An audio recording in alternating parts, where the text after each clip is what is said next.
Great morning to the grinders, the go-getters, and the champions. And everybody wants to talk, but it's the rare person who listens. And everybody wants to say something, but it's the rare person who has something to say. I mean something of meaning, something of value. And today, I have something to say. So listen. It's high time to learn to engage your mind and your ears before you engage your mouth. I remember one day I was having a discussion with an older gentleman and he posed this question to me. So I want you to think about this as well. He said, "Where do you think the wealthiest place on earth is?" So I thought about it for a moment. And the first thing that popped into my head was Moscow, Russia. It has over 80 billionaires living there, so I thought that was the answer. He told me I was wrong. So on second thought, I said, it must be Africa with all its vast natural resources, gold and diamond. He said I was wrong again. So then my mind jumped to Dubai. He said, no, guess again. And then on my fourth guess, I knew I was correct. I said, it has to be New York City, the money capital of the world. It has Wall Street and it's the home of several billionaires.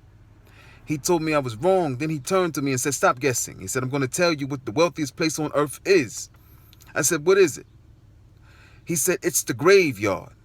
It's the place where all the million and billion-dollar dreams go to die, where the vast plans and the great potential goes to die. And it goes there to die because most people in life are afraid to act. They're afraid to take action. They sit back and procrastinate. They remain complacent. They fear growth. They fear being criticized and ridiculed. They fear standing out.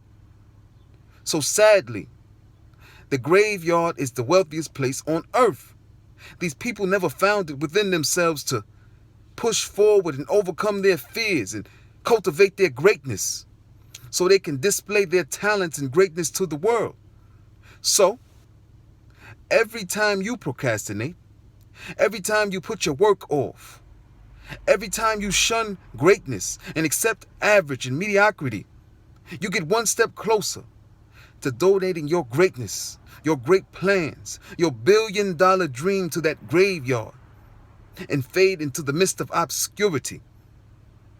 So right now, you got to decide to find it in you, to overcome your fear. It's going to be one of the hardest things you have to do in life. But it's doable. It's possible.